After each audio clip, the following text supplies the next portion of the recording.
All right. Welcome to another edition of Shabbat Lounge. This is Matt and Jake here. And today we're going to talk to you about what? Torah. We're talking Torah. Talking Torah. Yep. Talking Torah with Sabbath Lounge, and we appreciate you being here.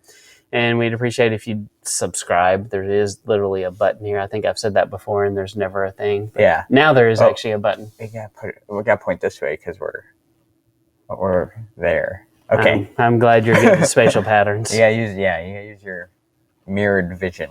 Mirrored vision. So we're going to talk about Shemot. Shemot. Names. Yeah. Week 13. What do you think it's called names? I think they bring up a bunch of names of people, like right off the bat, in this Torah portion. Right? Yeah. So this is our overview of week 13. High-end look at some things that maybe we picked out, maybe we learned, maybe you could learn from this Torah portion, Exodus chapter 1, just starting through chapter 6, verse 1. You could say the 1,000-foot view. Yes. If you wanted to be cliche. And we don't, so we won't say that. We won't say that. We won't say, but forget I said that. This is a 1,000-foot view here. Yes. So we're going to go take a look at this. Remember, we're just trying to glance over it, and we want you to go back and read it if you haven't read it. That's kind of the point. We're not reading it for you. All right, so one of the first things we're going to look at is... Here, read this for the people. Read this? Okay. Genesis 15:18. On that day, Yahweh made a covenant with Abram and said, to your descendants, give this land from the river of Egypt to the great river, the Euphrates. What's the river of Egypt? And so we talked about that, and we did some research, and so we looked at the Nile River, and the Nile is it the longest river? That's what they tell me. Is it the Amazon? I mean, I haven't gotten my measuring stick out, so... So it's definitely up there for sure. And it probably depends on how you count them. We figured that out. It depends on how you want to measure the Nile because it has some tributaries, just like here in Texas. The Red River has the Pease River runs into it. And you don't want to eat fish out of that. Yeah, no. And then the Red River is a tributary to the Mississippi. And but the Nile has some tributaries, and one of the tributaries is the White Nile, but it was also called something else somewhere. What was Victoria Nile? It comes out of Lake Victoria in Africa and runs north, which, not as many rivers run north. Right. In my experience. Because south is down on the map, so. Yes, that's right. But for sure, it's true in Texas. Like all the rivers in Texas run south except for a handful. Are there actual rivers in Texas? That's hurtful. Are they all man-made? That's hurtful, Jake. That's lakes or ponds. Or no, there are real rivers. You just have to go down like Austin, San Antonio, and you'll see rivers. Okay, but we don't have any. Not many in the North Texas area. But anyway. So it's just interesting that we all think of the little red sliver there, don't we? Yes. The Promised Land. That's all we're thinking about. And what do you think that is? What do you think that is? I think it's because that's where it is now, kind of. Well, and don't you think that it always was the choice land? Yeah, I think that's like the breadbasket. Yeah. Yeah, I think it was the desirable. I mean, that's the expensive real estate. I mean, you think about it, how much... do you think, if I can take my cursor, if you can see that, what's land price out here in this desert versus land price right up here on the coast? I haven't been checking that lately. Yeah, but neither. Go to Zillow and check that out. If you got an address down there, I'm sure you could find out. Yeah. Probably not. There's probably some huts there. Maybe. But I would imagine the land here in the desert is really cheap. Yeah. Versus a Mediterranean coastal community. So we're telling you, go buy land there now. Oh, in preparation. Idea. Good idea. And you'll be the first in line. Yes, first in line. But it is interesting just to think about that technically. So we're going to talk about Midian, and we're going to talk about Jethro and the land of Goshen, and kind of where some of these things are, and technically everything over here by the Nile was already in the Promised Land. Yeah. So, Matt, why don't you tell us why the border drawn here has this insanely straight line? It's kind of like a bell or something. Yeah. Yes, we thought that was weird. So we started going, well, why is that? I don't think that would be like that. And so because the definition here says Egypt to the great river Euphrates, the Euphrates currently runs, through Iraq here and ends up at, that's the Gulf, the hotly contested Persian Gulf, that is. And so, we talked about how in the United States, the Mississippi River, at the mouth of the river there in Louisiana, we don't say the Mississippi continues to run through the Gulf. Right. And then it depends on where you draw the Nile over there. Can I exit that? What happens if I exit that? Nope, I don't want to do that. Don't do that. It'll go away. Yeah. So yeah, it comes down to where the Nile starts. The official Nile. Yeah.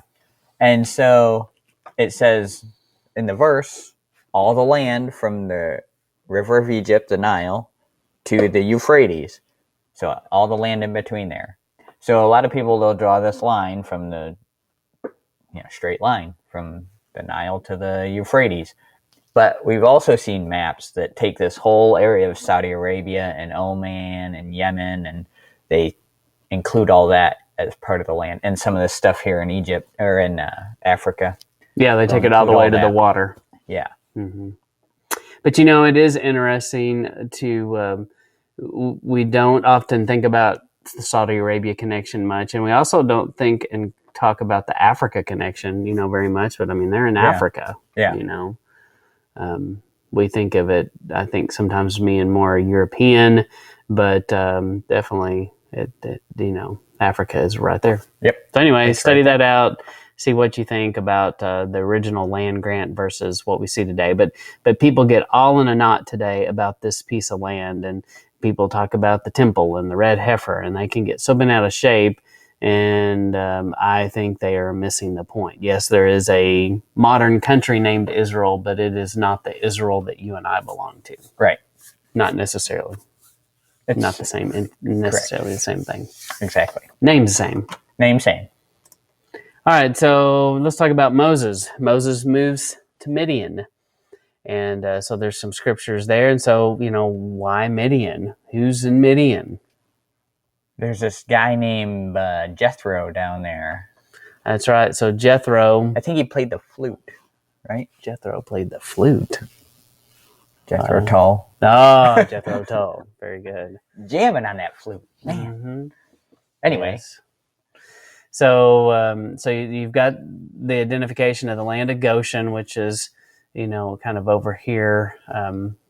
And choice land. Yep, choice land in Egypt. And so it shows you that in a lot of ways, Moses' journey parallels the journey that he takes people on. So, I don't think there's any coincidence that Moses goes and spends time in the desert. Right around Mount Sinai. And then has to send a bunch of people over there. So, he knew he was a good guide. He knew the land. It wasn't like he was going in here blind. Right. And lost wandering the desert for 40 years. Mm-hmm. Yeah, he probably knew where he was the whole time. Yeah. Which is a good point. Which would probably be frustrating. Yeah. More frustrating to him. So we want to go into... Right there. That's right. Go into a little bit more detail of... Jethro and Moses' relations, and then actually, as I'm reading this, Havilah, isn't that the land where there was gold? I think I've read that before. Maybe in Genesis it says that. You should go look that up. Okay, so in the King James Bible, so how do we get to this guy Jethro? Well, Chronicles things. Yeah, that's a good way to put it. Yes. And would you read 1 Chronicles 1:22? Now the sons of Keturah, Abraham's concubine, she bare Zimran and Jokshan and Medan and Midian and Ishbak and Shua, and the sons of Jokshan, Sheba and Dedan. All right, so who is this Keturah lady spoken of here? This is Abraham's concubine. Yes, some people say... A third wife of Abraham. Yeah, some people just say wife. Isn't it after Sarah has died? Yes. And so after Sarah dies, he marries this other lady, and they have children, Abraham is old, but still having children. So, and one She of must these not have been that old. maybe not. And one of these, Not necessarily. yes, could have been old. One of these is Midian. Yes. And so, because we are talking about really old ancient people, sometimes you get things named after you. Yeah. And especially if you're Midian, you get a whole area named after you. And so that is the land of Midian. And so this is a timeline. What is this? Family tree showing you had Abraham and Sarah. She dies. And then you have Abraham, Hagar. You get the Ishmaelites. And then you have the line of Keturah. And Midian is there. And then eventually you come down and you find Jethro. And Jethro becomes the father-in-law of Moses, has a daughter named Zipporah. Yes. I just think it's interesting. You see this family tree from Midian to Jethro. Not a lot of branches on there, Matt. No. Not too complicated. But also, there's just a lot there we don't know. Yes. Or it's lost to history, or it hasn't been found yet. Right. So, but it doesn't make the story not true to me, for sure. Just because I don't know all the missing pieces there. But that kind of explains who this is. And so I think what you see here is you also go, okay, so what tribe did the priests come from? Well, of course they come from Levi. And so you definitely have this Levite priesthood. And what do you know? Moses is a Levi.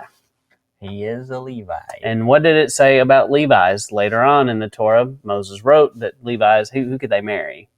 They could marry of the priestly family. That's right. And so Moses does that. And so, there was a time when I read through some of this and I was like, this guy, so all of you probably have gone down this path where everything's pagan. Like you pick up a rock and you're like, oh, that's pagan.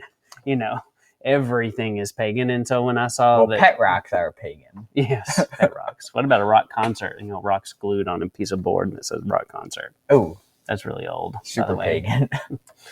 So anyway, Jethro.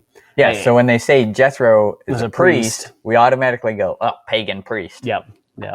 Mm-hmm. I bet that guy was pagan. He probably did idols. Yeah. And that's not necessarily true. I think it makes a lot of sense that he was a legitimate priest, but he wasn't the Aaronic priesthood. He wasn't out of that lineage. He's more of like the Melchizedek priest line. And so that makes a lot of sense that Moses would have married another, someone in the priest lineage. So then you might say that, nah, you might not. Never mind. I'm not going to follow up on that. So anyway, I think it's worth studying up and reaching your own conclusion on. And so, who is Jethro? So Jethro was a Midianite. What's a Midianite? Someone from Midian.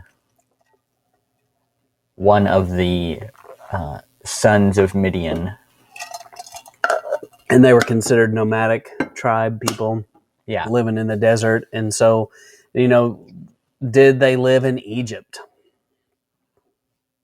I mean, I'm sure their paths went around the area.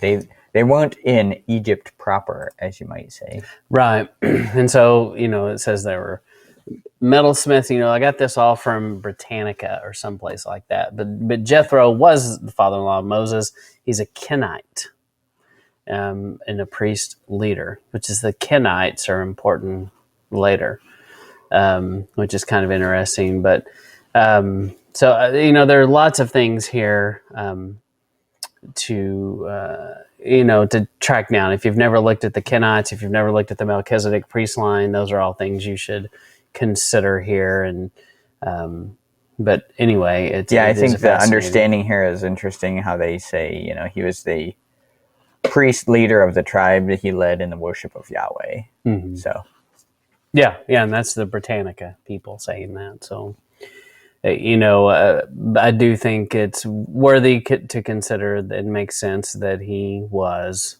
a legitimate priest, and he knew Torah, and he this is before Torah, but he knew the father. He had a relationship. Yeah. He's not just some rando that Moses runs into and befriends, and Right. feels sorry for Moses. And if he wasn't, if he was some pagan priest, he's giving Moses later on, as you'll see, as we keep up with the portions, that he's giving Moses advice on how to run the Israelite camp. Yeah. And I don't think Yahweh really deals well with that kind of thing if it's from like a pagan root. So I think that kind of is a feather in Jethro's cap. Yeah, it definitely doesn't fit. So anyway, so another interesting thing about Jethro, and as we talked about it, so Jake, what did we say? What was our theory behind why does Jethro end up kind of close to Egypt? Well, that would be kind of a place where he could be, on his own. He's like homesteading in the rural areas. Yeah, and he's but he can run into town if he needs to build up his supplies. Yeah, and it kind of makes sense that they probably did that. Do you think he was affected by the famine that we read about in Joseph? Is that a possibility? Well, that would be 400 some years prior, but I'm sure his family lineage was, and being nomadic, probably went into town in Egypt, and this was a place that the Midianites could establish themselves, but still make it into Egypt to get that grain. Yeah. Get that grain. Yeah, it's like a suburb. He commuted. Yeah. But I do think it's important to look at, he never technically sold out to the Egyptians. And so, we right now, a lot of us are thinking we're in Egypt, which I believe is absolutely correct. We're in Egypt, and we are going to be led out in the second Exodus. And, there's a greater Exodus coming. But Jethro, he didn't have to have an Exodus. Technically, he was already living in, quote unquote, the promised land, and he wasn't in bondage, and he wasn't in slavery. And he doesn't go with them when they leave. He just, okay, I'm going back home. Yeah. And it's kind of weird. It's like, well, why wouldn't he want to be a part of the group? But he was in a different place. I think it's because we have a narrow view of what the promised land was. Exactly. We have a narrow view. Exactly. And it's more, sometimes more than a physical place. I think it's where you are spiritually. And I think Jethro shows he's in a different place spiritually. He doesn't have to go through all the stuff that they went through. He doesn't have to burn the Egypt out of it. Yeah, he wasn't doing that. And so he didn't have to wander around in the desert. He probably picked what he wanted to do. Yeah. And this Jethro, he's an interesting character. And we talk a lot about crying out and being let out, but the more I kind of study this, the more I'm like, maybe I should be more like Jethro. How do I get like that, where I am not having to sell out to the mammon and the money of the world, and kind of we're kind of playing both parts of that, because every one of us has Egypt inside of us that we need to come out of. But like in reality, like in the physical, we don't want to be engulfed by Egypt also. So right. So it's, how do you stay separate from the beginning, yet we're already not separate from the beginning? It's kind of both sides of it there. Yeah. Yeah. Well, hopefully we're just putting some things for you to think about, and not that we are claiming to be experts or have it all figured out. And we don't have. You couldn't tell. And we don't have a tremendous amount of information about Jethro to say much. There's just not a lot there. Numbers 12 tells us a little bit more about the lady that he marries. And so tell us about her. All right. And Miriam and Aaron spoke against Moses because of the Ethiopian woman whom he had married, for he had married an Ethiopian woman. So who's the he here? He is the Jethro, right? Oh, no, Moses. I believe it's Moses. I'm a yeah. goof. No, yes, it's Moses. So I think it's kind of interesting, which just shows that Jethro and his family, they moved around, and maybe at the time, she did live, they lived in Ethiopia for a while, but, they may have lived all over. They may have ended up in the promised land. Yeah, at some point. and Ethiopia isn't really all that far from Midian. Uh-oh. So maybe he ran into town and got himself a wife at the well, like they do. At the watering hole. People still do that, I think. Different kind of watering hole, though. Yeah. Genesis 15:14 through 16 in the King James. And also that nation whom they shall serve will I judge, and afterward shall they come out with great substance. And thou shalt go to thy fathers in peace, thou shalt be buried in a good old age. But in the 4th generation they shall come hither again, for the iniquity of the Amorites is not yet full. Has this been fulfilled? Yes, it has. Well, it's like all prophecy, right? Mm-hmm. It was fulfilled, it is being fulfilled, and it will be fulfilled kind of situation. Because we have Amorites among us that we are trying to, not fall into line with. So here we're saying the 4th generation is how long they were in Egypt. Yeah, right? and you and I think, look at that different. In America today, 4th generation, we don't think hundreds of years, do we? No. Because you might have 4 generations in your family if you have a great-grandparent. Right. And you have, grandchildren there. And, you could say, well, that's not that long. But right. I think people get confused in this scripture, and I have before too, and not understood that this is a long time. Yeah.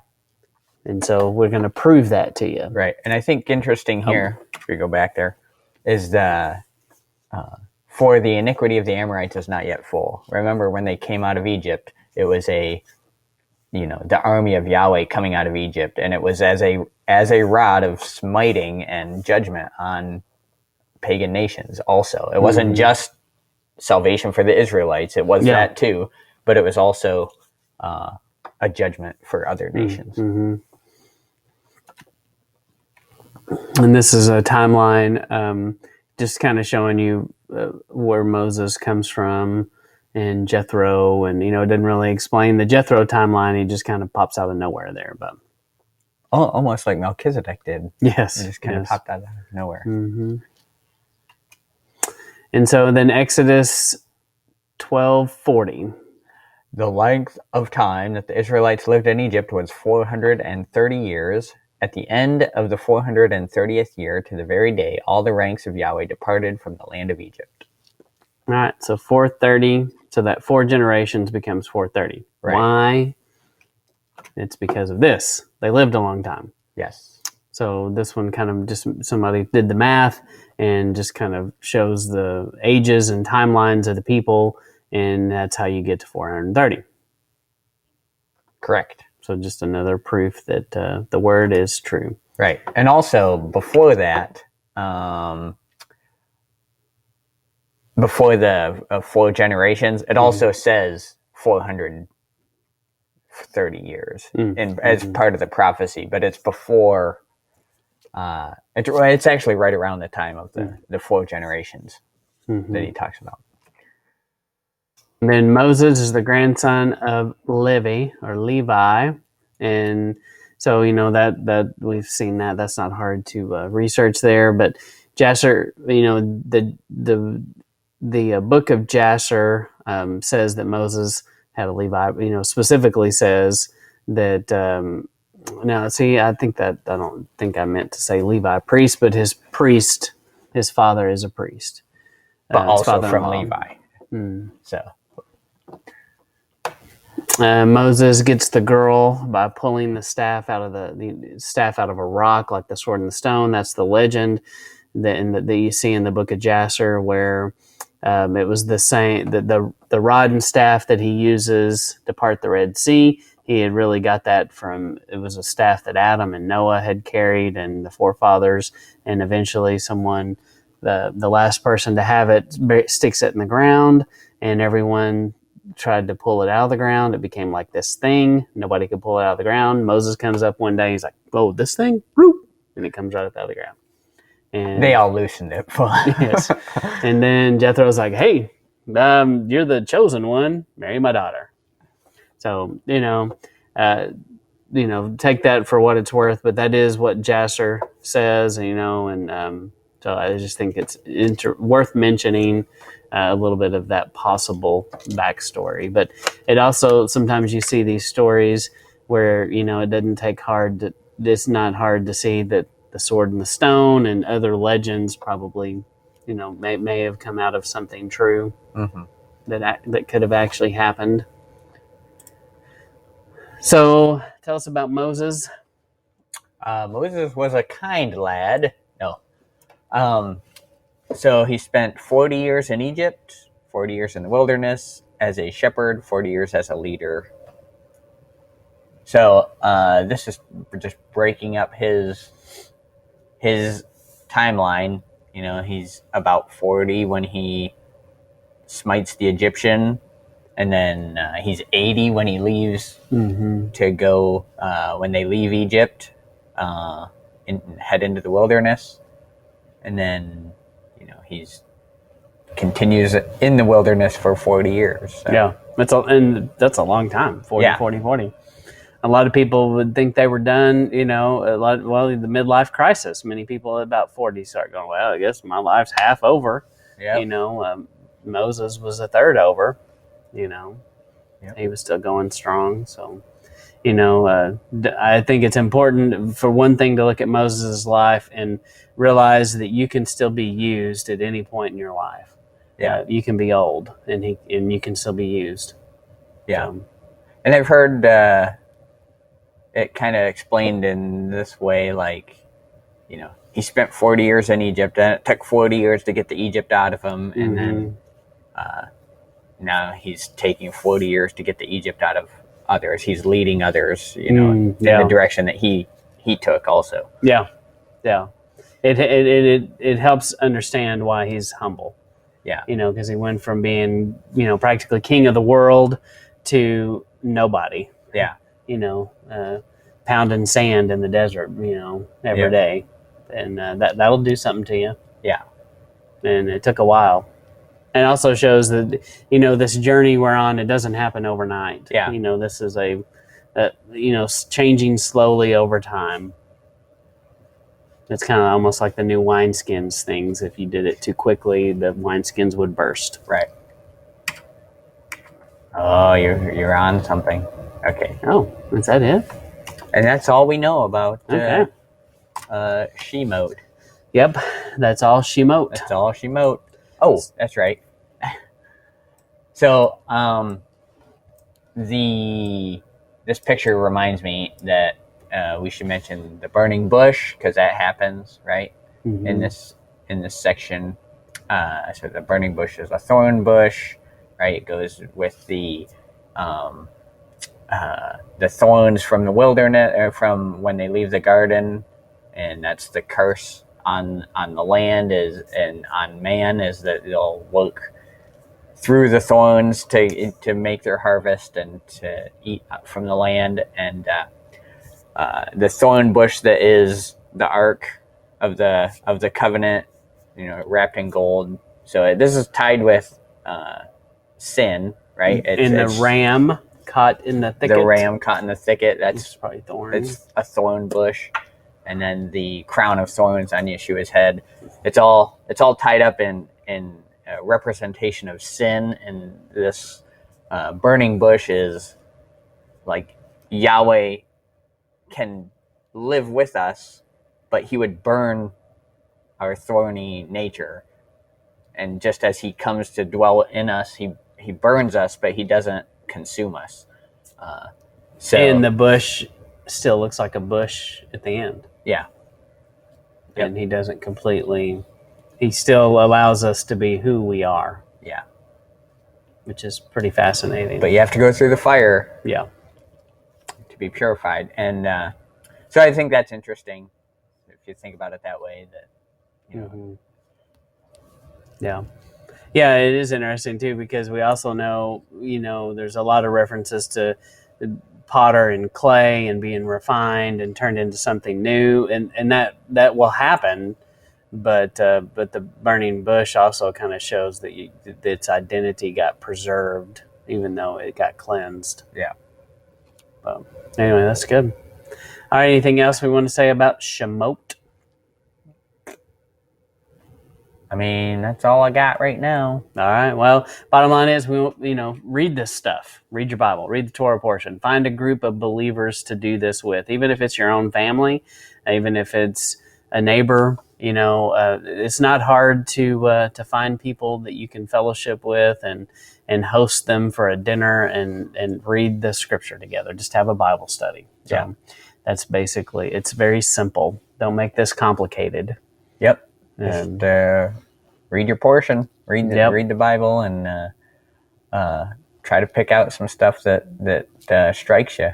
See what the Holy Spirit's talking to you about. That's right. Well, we hope this has been meaningful and useful to you, and please share it with others. And this is Matt and Jake signing off.